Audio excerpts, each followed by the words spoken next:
Hi there, it's Erin Valovich with Coldwell Banker Residential Brokerage coming to you today from Newport Beach, California.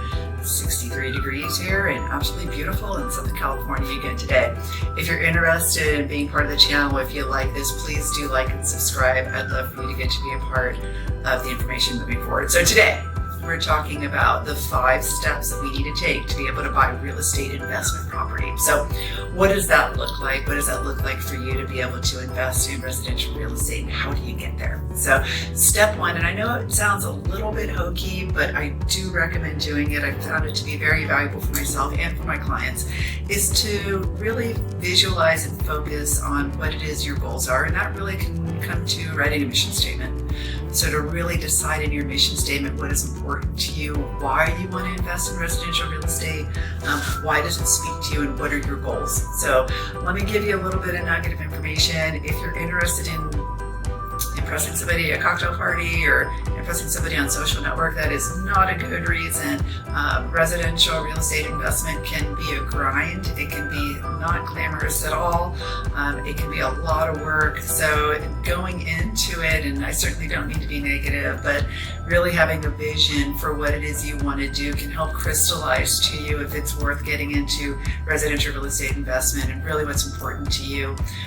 One of the many things that residential real estate investment does bring you is long-term wealth accumulation. It's been one of the most reliable vehicles over the course of the American history. One of the most reliable vehicles to wealth accumulation. It is a long-term strategy. So it's not a get-rich-quick. It's not buying a lotto ticket. This is a long-term strategy. So I like to say, don't wait to buy real estate, but buy real estate and wait.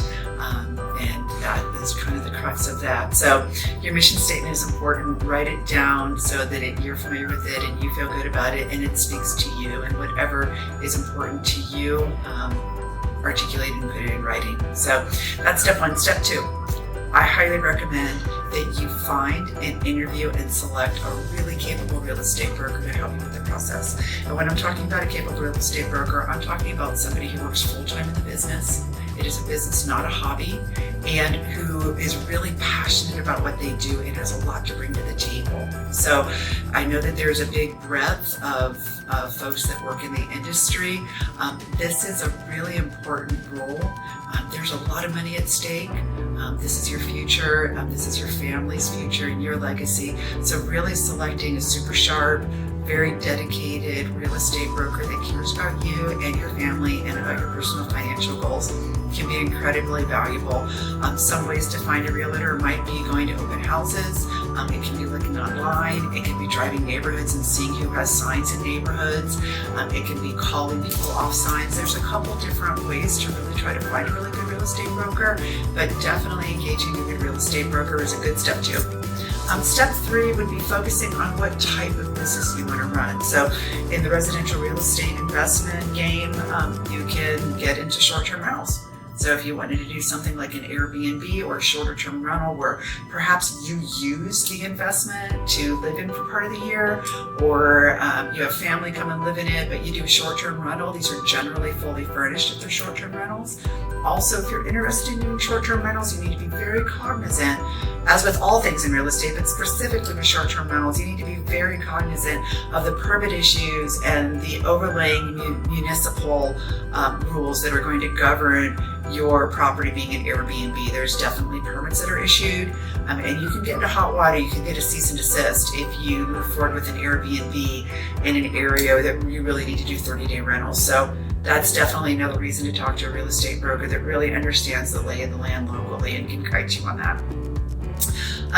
Step 3 is with your real estate brokers, identify properties and areas to look at, and start doing the research on the community about what it is that you're looking for, and what is really speaking to you. So you need to factor into your budget that if you're buying something that's maybe an older property, you need to factor in more for repairs.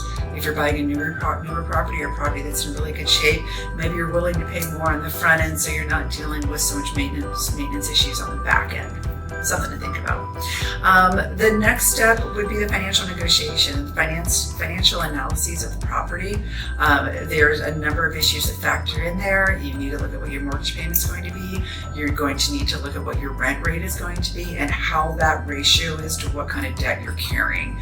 So those are really important numbers so that you can really evaluate the profitability of the business, because when you're buying a rental property, you really are running a little business. So you really need to evaluate it. In my opinion, you need to evaluate from a cash flow perspective and look at how much cash flow is running through the business and what your net income is, so that you can really evaluate the ratio of how much you're earning on an annual basis versus how much you're paying for the property today.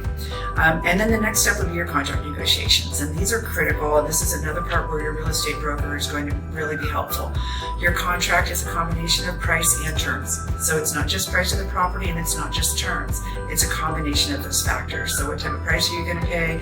How long is your escrow? Are you cash? Are you financed? Will you do a rent back? Will you keep the tenant in place there currently? All types of details come into that decision about your rent back. And then the last step, of course, would be living happily ever after with your wonderful rental property. If you're interested in more information, of course, I'm here to help. Please do like and subscribe to the channel. And I hope you found this interesting and informative.